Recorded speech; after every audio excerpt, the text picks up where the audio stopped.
to start, so I'm going to kick us off. I want to start by saying thanks to everyone for coming. All of the students, faculty, administrators, alumni, teachers. You got to know, you've heard me say it a lot of times, this is a great place to work. I'm so proud to be a part of this college and this department.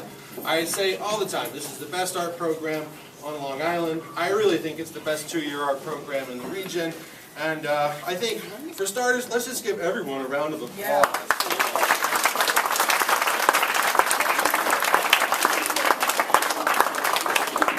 I should also say I have note cards, and I'm terrible at note cards. So if I veer, I've already gone off the rails. Bear with me a little bit. But I think these thanks are important. And most of all, I really want to thank Dan Gilhooley for everything that you have given to the program in the college over the years.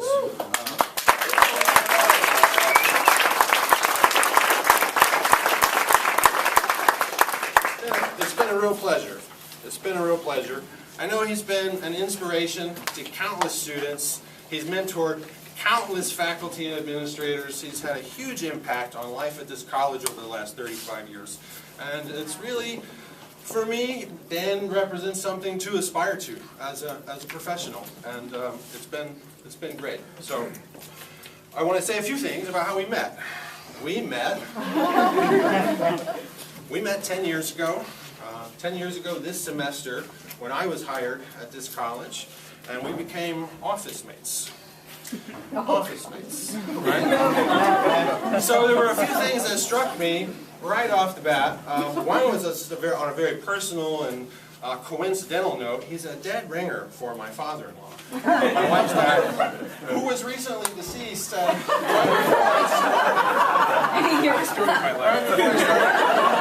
So I sat down in the office, we met, and what's going on? Same laugh, same build, same hat. I mean, across the board. Same laugh, sense of humor, pretty uncanny. He also is a regular appreciator of a sardine and cracker lunch. I can tell you, as an office mate, it took some adjusting to.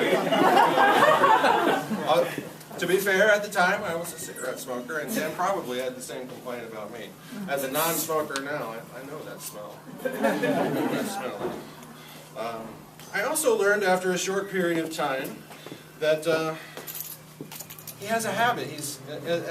In an effort to stave off the inevitable, he has made a commitment to be able to do the same number of push-ups as his age his entire life, which just baffles me. It boggles the mind. And then not long after, I found out that in addition to being a full-time professor here, he's also a practicing psychoanalyst with a teaching practice at the New York Graduate School of Psychoanalysis.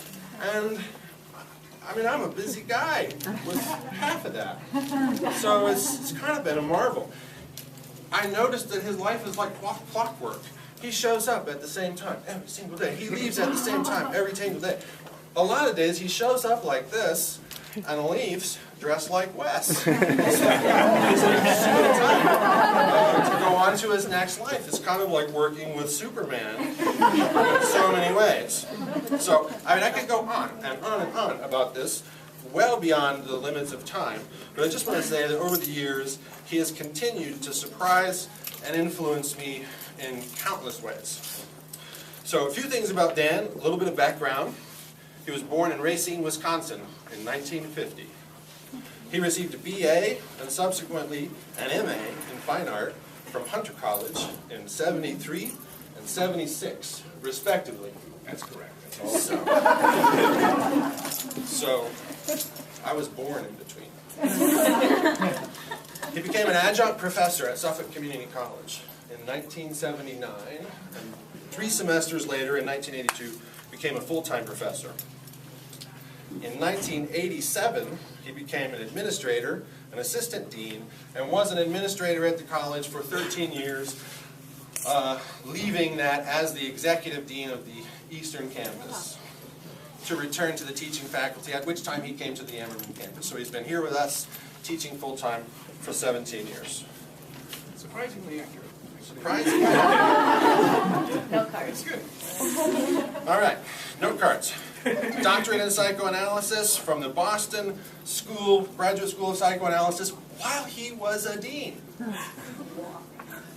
Let's let that sink in. I don't know how to process it exactly. He said to me, you know, I thought it would be impossible, and then I just decided I could do it, and I did it, and I got to the backside of it and thought, well, that wasn't that tough. And it's statements like that that have made a real deep impact on me, as I take on too many responsibilities at the same time. So, thanks.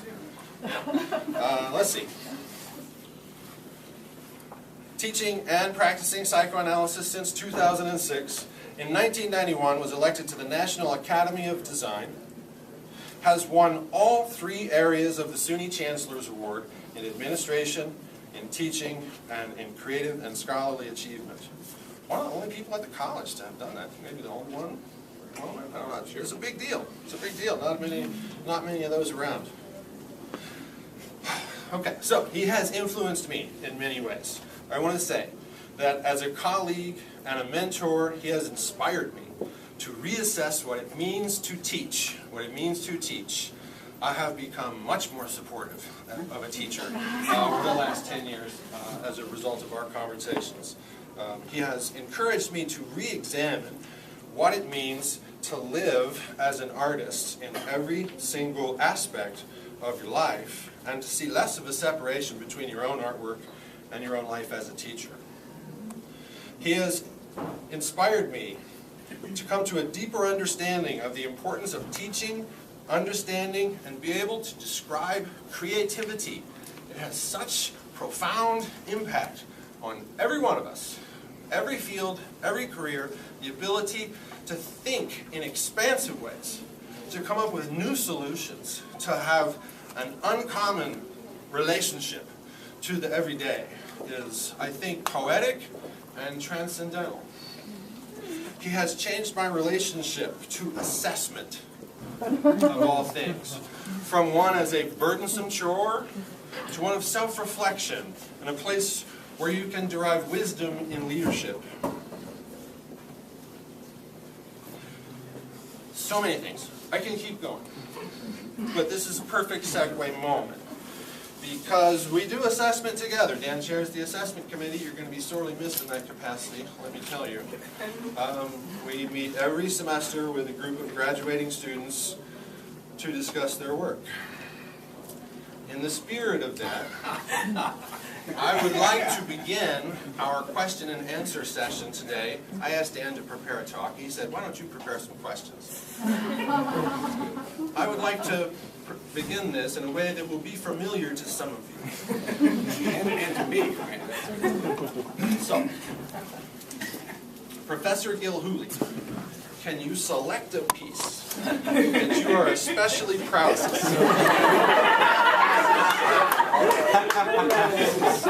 And walk us through the creative process.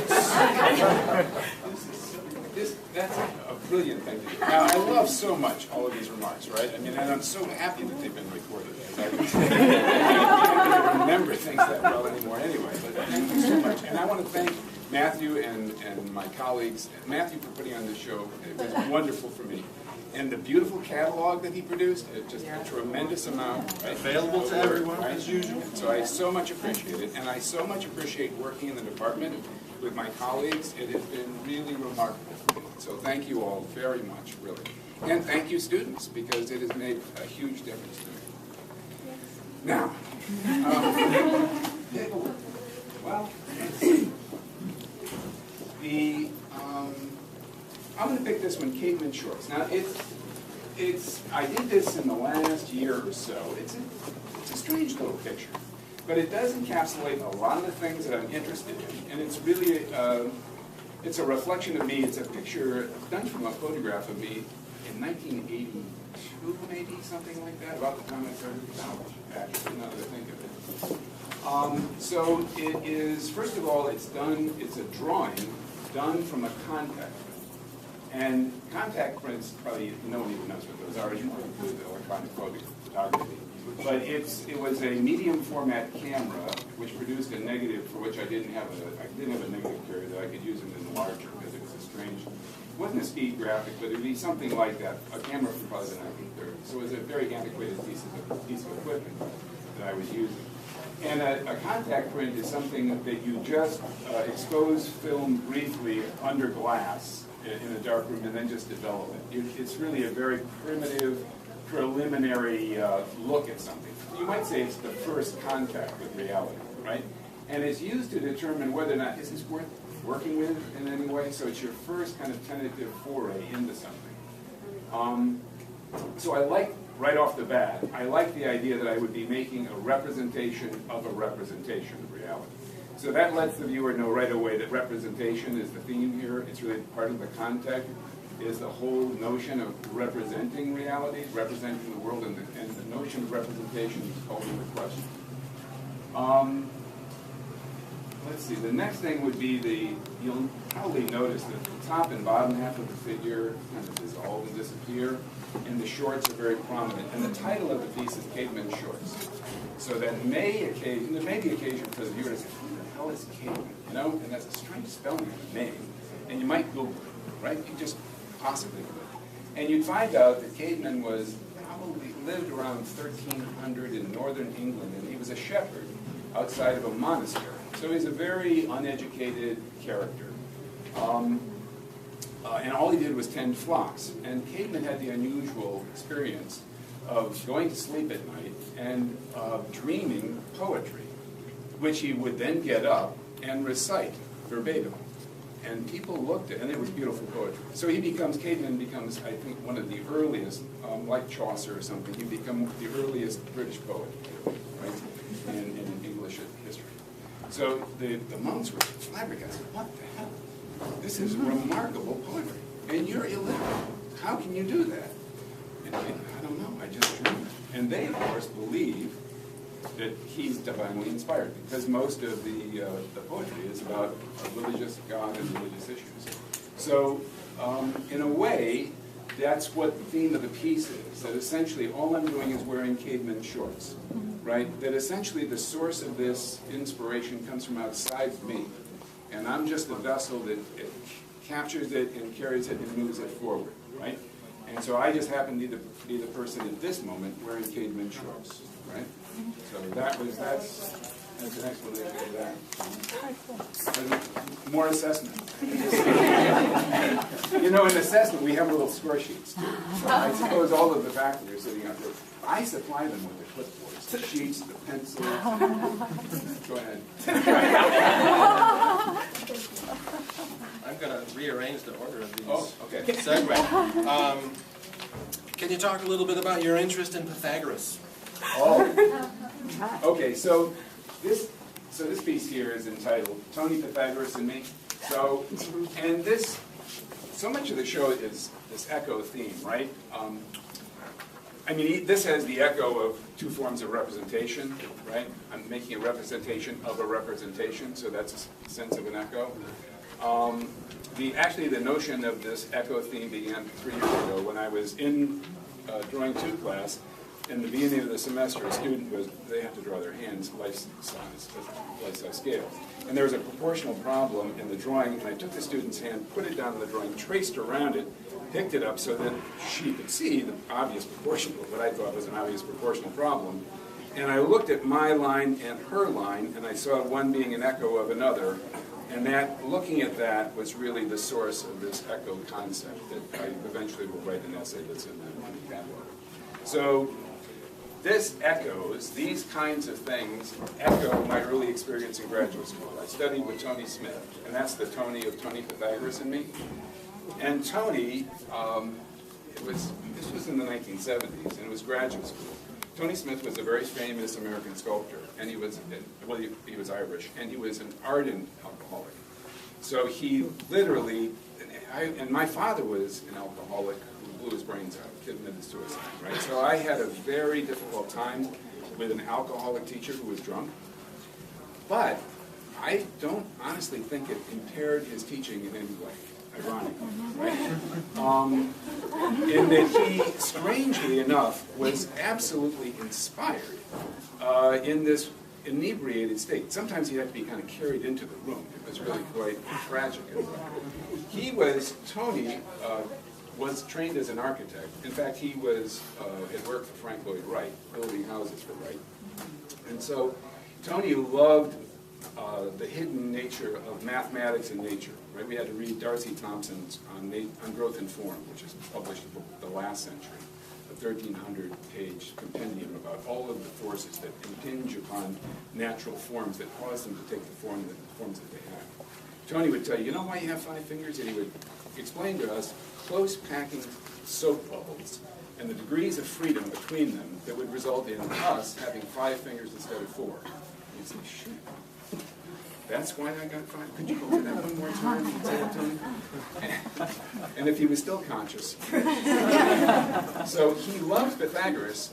You may know Pythagoras, the music of the spheres, that he has this, he develops the idea that the subjective experience of musical beauty, you know, like harmony, comes from a proportional relationship of chords. So there was a hidden mathematical structure that was the underlayment for why we feel some ways, why something's beautiful. So he loves this notion of Pythagoras. So I thought, what the hell? And Pythagoras naturally is all about mathematics and geometry, as was Tony. So these are very much a kind of structures that I was making. I got another little guy over there, part of the echo thing, where I'm taking work that really I had made in the 1970s when I was studying with Tony, and put it into this picture, right? You may, what does this look like? Like what? What? Where's the squiggles? So there's squiggles. This is very geometric. And what Tony loved, he loved, like Tony's work during that time, he created a piece of sculpture called Smoke, Smog, and Smug, which were, and this, I very much had the idea of a cloud. I wanted this to be a geometric structure that also went beyond its boundaries and sort of flowed organically and was asymmetric, much like a cloud. It even has some cloud-like color in it. So I wanted to convert that sort of geometric structure into something more organic. Tony would have loved that. And Pythagoras, it turns out, was probably very much inspired by Chinese shaman. What the hell? Pythagoras was a world traveler and engaged the Magi. Remember the Magi, the birth of Christ? 3 wise men? Well, you would not believe that they were Chinese, right? But it's very likely, contemporary scholarship would say that the Magi were Chinese. And this was this is actually a drawing I did in 1970. I talk about an echo again. I did something I pulled out of the drawer. It was my riff on cursive Chinese calligraphy, same drawings I was making on rice paper in 1970. When I first came to Long Island, I was 20 then, right? But there's no reason not to get that. I mean, it's not doing me any good in the drawer, right? And, you know, Pythagoras, Chinese calligraphy, organic, geometric. I also should tell you, every student turns in unfinished work, which they hope is representational. Like, okay, this is good enough for homework, right? I worked like crazy, I couldn't get it done, but it's good enough, right? And this is good enough. I haven't finished this. I ran out of time. I did that. I got the background in, so at least I can tie this structure, this lattice into that lattice. Okay, you can see that. And the grays into this. All right, I got that, but I have to finish this. So you remember, you can always resubmit the drawings. It's encouraged. So I mean, but for me, it's all in progress anyway, because like that little piece of sculpture was 2 pieces. I mean, they're paper, so they're very fragile. Be careful with them. But they've been sitting on a bookshelf encased in sawdust for really decades. I mean, they were made 40 years ago. And I took them out in the summer and glued them together this way, right? So, I mean, a lot of stuff is like that. I'll work on this thing here. Matthew's, this picture of my son. Matthew said, you have to re-photograph it for the catalog, which is a pain in the ass, because it takes an hour to get it out of the film. But once I had it out, I was always unhappy with the top half of that drawing, so I spent 3 days redrawing, right? So it always works like that. I'm always in a state, or usually in a state of dissatisfaction about the work, and I want to do something to it. It irritates me. How long might you work on a piece like this? Not counting coming back to it 15 years later. Something like that could take me a year. I mean, live hundreds of hours to do that. This is good to like a lot of this stuff. It starts out being done from photography. So these were all very staged photographs. I was using a large format camera, sitting on the back porch. This is the kind of thing. Set somebody up. The models would have to stand there. It's got a little black cloth over your head. That's it. So, and that's part of the electrical cables for the lights and stuff like that. So it's done from this original photograph, but then I would have the bucket up in the studio. I'd have her, flip-flops. I'd have the pants. I'd have the shirt. I'd have the little Joan of Arc medallion. I'd have her glasses. I'd have the earrings. I didn't have the doorknobs. What about the wood shingles? Oh, the wood. But this is the deal, right? So I have, because I shingled the fucking house. I have a lot of shingles like this, right? So, yeah, I got a pile of them. So every one of the shingles, I just hold up a shingle, sit and draw it, right? And I'd pick out another shingle from the pile and draw that. I like this one better, but then I'll take that. And so they're really done in a strange way, many parts of it from observation, and it's kind of compiled with sort of from, work from a photograph. Oh, I don't know if you recognize her. That's Elaine de Kooning. Of course. Who doesn't recognize her? But, so, this is if you knew American art history well, you could probably recognize that as a Hans Namath photograph of Elaine and Bill de Kooning on Leo Castelli's porch in 1953. We all know that, right? But anyway, when I first came to Long Island, one of the appeals for me of living on Long Island was that, God, Bill de Kooning lives on Long Island. So I called him up on the phone several times, and they somehow didn't really have it. I mean, they appreciated my interest, but they weren't very interested in allowing me to meet Bill de Kooning. I don't know. But I tried, right? It takes a lot of courage to call Bill de Kooning on the phone. But, that would have been a tough appointment in the 80s. Yeah, He kind of lost his faculty. Right. Well, this was in 1970. But anyway, Elaine de Kooning was somebody who was very accessible, so I would eventually know her because she was, she was an easy person to meet and talk to. But since he was sort of my inspiration and she was the muse, I had my wife, sort of my muse there, and the kind of echo again. When you think of it, right? Absolutely. Yeah. You have a routine?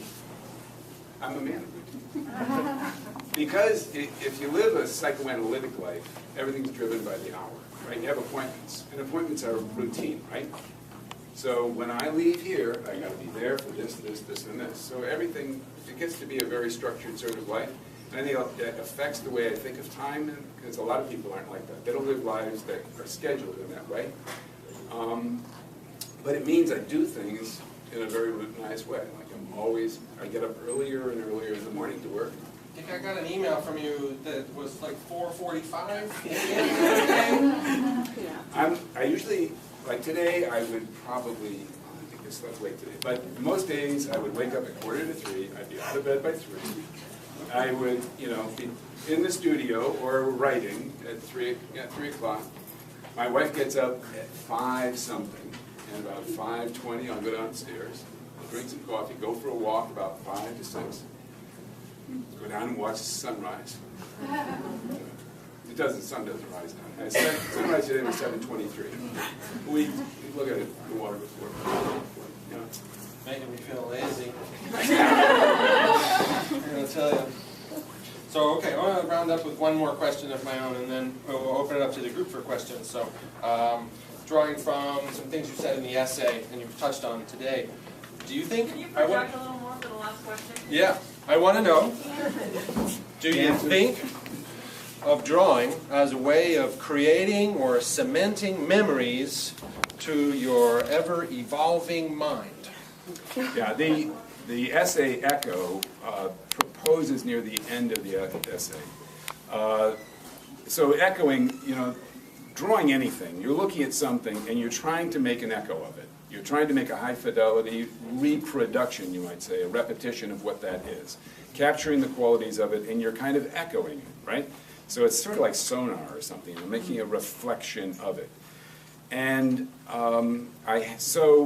naturally, as the essay goes on, I suggest that is simply the way the mind works, that we're always making reflections of the reality, internal and external, that we encounter, and that we really live are a series of echoes, a very highly integrated series of reflections like this.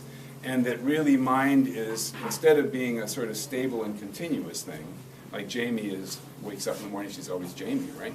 That simply becoming conscious that life is created and the mind is created in each instant through a process of echoing. So it's a constantly dynamic, constantly changing sort of thing. So that's the notion of echoing. So I guess I would see the kind of marks in the pictures I make as, I guess they are permanent records, so they are kind of permanent reflections and echoes that will last, I hope, for 100 years or however these drawings, whatever their life expectancy is. But more than anything, everything's it's transitory, right? It's all in a state of flux and flow. So, yeah. That, by the way, is Heraclitus. Nature is all flux. That's the only thing permanent, right? Flux. So, there you go. Fantastic. Okay. I'm sure there must be a few burning questions. Are there? Oh, there you go. Well, I know your art is very emotional, has a lot of emotional meaning. So I was wondering if when you start a piece, do you know what the meaning is going to be, or when does it develop? See, I don't really ever really know, but I know there's something kind of compelling about an image that makes me want to do it, right? So I have to, if you can't make a picture like any of these things unless there's something compelling. Otherwise, you wouldn't have the motivation to really stick with it. So there's something that's emotionally upsetting or engaging in some way that causes me to move forward. But the pieces absolutely evolve, and they become, it's like the Selena thing, that picture over here, Selena, which I did in '88, and then I guess within months I married my wife, Pat, but that was a picture I think I began before marriage. But I wouldn't, it looks a little bit like Pat. I thought I made it look a little more Native American than she actually is or something. I kind of enjoyed changing her a little bit in that. But as I worked on it for a long time, and I came up with the name Selena, and a name that really had no sense for me whatsoever. And then we found out 2 years later that her great-grandmother was named Selena. And this piece is the first piece that I have this experience over and over again with drawings, that the piece was much better than I'm able to make. So I looked at that and I said, son of a bitch, that's a good drawing, and it's a better drawing than I'm able to make. So how the hell did that happen? And that was the first time that I had that kind of dissociative experience, that this drawing was made by something other than me. I know I made every mark. I got that part, right? I made the marks. But something in this kind of trance state that I'm in when I draw or when I'm making art, something else is working its way through me. And how did we come up with Selena, right? Where did that come from? Do you see what I mean? So there's this is like the caveman shorts thing, right? There's something, I'm sort of a vessel for some sort of what the Greeks would call a muse or something like that, something outside myself that works through me. So it's sort of like when the American Olympic hockey team beats the Russian professionals, that they had no way possibly to beat them, but they beat them. They played above their game, right? They played better than they were capable, and they won, right? And that's what some of the drawings do. They become more than I'm really able to do. So it's a mysterious thing, but there you go. So I never know. And that happens only because I work slowly. It just emerges. Oh, there's another question. So, going with the theme of assessment, I noticed that Professor Gehring didn't ask you about who's an artist that you look at as you work on your stuff, who influences your work. I've had it. For the record, I have asked him that question. He is not. Yeah, he's doing his job. He's doing his job. And I'm just making sure it's a thorough assessment. He essentially required that I provide him with I think it was a 3-page sort of little set of sources, right, of people who would influence me. Well, I know how much you got in you. Yeah. I've had like when I started out back in the beginning, I came to New York enamored with abstract expressionism. This was 1968. If you grew up in the Midwest, abstract expressionism, which was occurring in the 1950s and maybe into the early 60s, was a hot item in Racine, Wisconsin. Right? So I was very enamored with that. That's why I was doing like Jackson Pollock-inspired, ink drawings that, like the one that I showed you over there on rice paper that ended up down there, the kind of Chinese calligraphy stuff. So this was, Pollock did a whole slew of these little, Sumi ink drawings on rice paper that, inspired me. All these color things were very much because of my education at Hunter College, right? That's what I was exposed to. And these were all... The influence of your teachers. The influence of my teachers. You got the influence of... Tony Smith really was the king of that department. Everybody that worked in the department had worked for Tony. They had all been his assistants. So they were very much inspired by that kind of world and that sort of culture. My first painting teacher in Illinois was the studio assistant for Ad Reinhardt. So Ad Reinhardt mysteriously becomes sort of a significant figure in my background, in terms of influencing me. That guy had also gotten an MFA from Yale where he studied with Joseph Albers, so all of a sudden Albers' book Interaction of Color, which is what I teach in 2D design. You poor kids are constantly exposed to Albers, right? So this stuff had a big influence in the beginning of my work, and still does. It still influences me for sure. That's where all the stuff I'm doing now really is obviously ending up in these pictures I'm making today, right? Yeah. It's worth mentioning, I want to just interject that, you've talked a little bit about the people that you've studied with, right, and you've mentioned some titans. Yeah. Tony Smith is a titan of modernism who worked for Frank Lloyd Wright, who's a titan, right? You're talking about Ad Reinhardt, who's responsible for the death of painting. It's one of the most amazing achievements in art in the last 100 years. It's fantastic. It gets reborn every day. It's okay.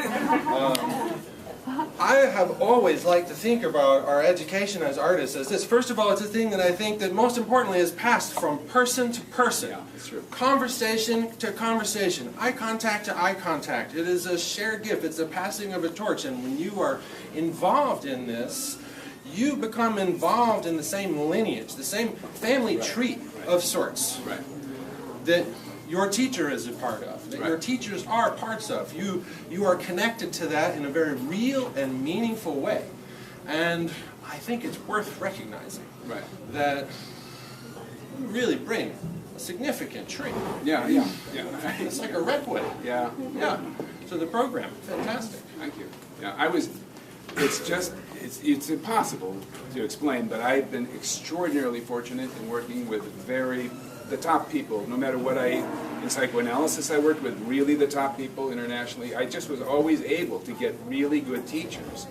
And it's just absolutely dumb luck. There's no rhyme or reason to why that happened. I just kind of walked into things repeatedly getting very good teachers. And I was a wonderful beneficiary. Well, it's great of you to pass that torch along to so many of our students, for sure. We got time for one or two more questions, I think. Yes? Do you believe it's imperative for those who have sent this inspiration to don their caveman's shorts and share that with the world? And does some of your work represent that sense of beauty? I think my lifelong answer is probably yes. So I certainly believed that when I was 18. I had you get married, you have a family, there's a lot of practical stuff you have to do, right? So the practicalities of life certainly wore away at my idealism a little bit, just because there are practical realities to raising children and stuff like that you really have to attend to.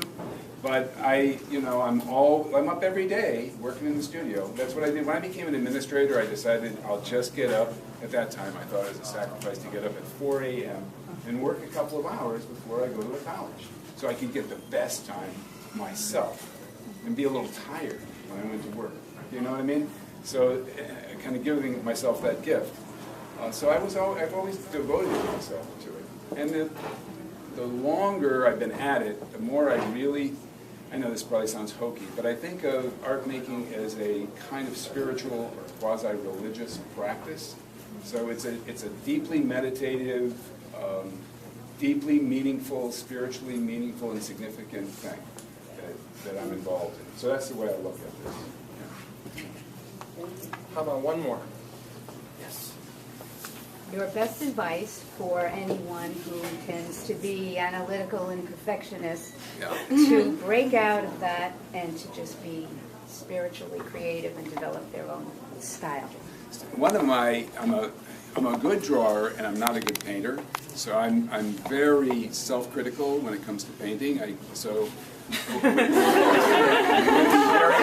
wouldn't even talk about that. So someone like Jim Byrne paints circles around me, all right? And, you know, I often, there are students in the program that would paint circles. I look at them and I think, how the fuck can they do that? It's such a struggle for me. So so my perfectionistic attributes really don't serve me well when it comes to trying to make paintings. So what I did was I would tell myself, shut up, Gilhooley, shut the fuck up. I'm tired of this bullshit in your head about this isn't, you know, it's kind of hopeless. At the end of the day, I'd wipe out the fucking stuff I couldn't, you know?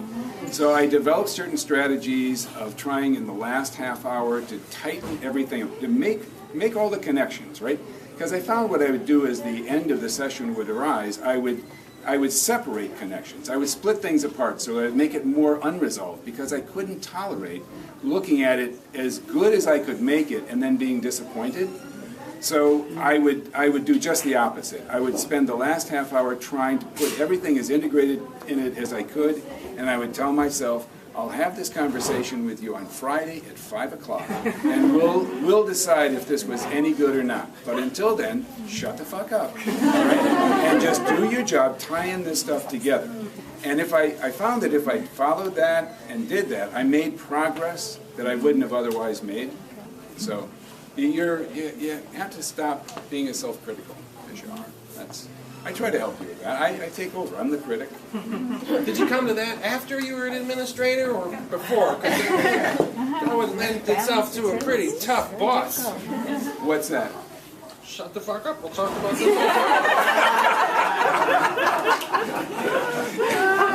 later. This was simply, it was just to save my own soul, for Christ's sake. I had to come up with something. I don't remember where it was. Yeah. All right. Well, I think this has been great. We've got a couple more hours of opening here.